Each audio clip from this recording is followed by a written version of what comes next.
muna da maganganu guda uku wanda wayannan taro za mu yi taron kwana 2 ko kwana 3 shine daukan matsaya akan maganar takarar shugaban kasa da gwamnoni.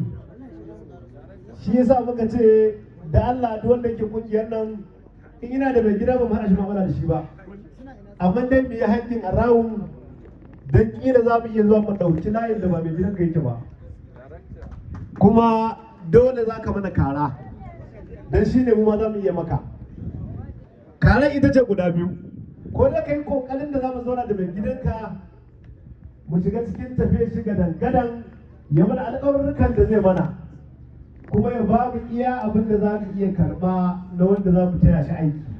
In Allah ya sa an kai kace alƙawari ya cika, ko kuma zo maka da namu ka adana ka mu runguma mu tafi. Wannan magana ta fi ƙarfi akan yan state.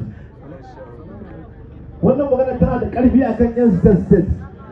Ba maganar PDP ce ko APC ce ko kayan kwando ake ko abuga ko wani abu dai. To mu muna maganar mafitan ƙungiyar nan ne, duk abin da za yi mafitan masana'anta.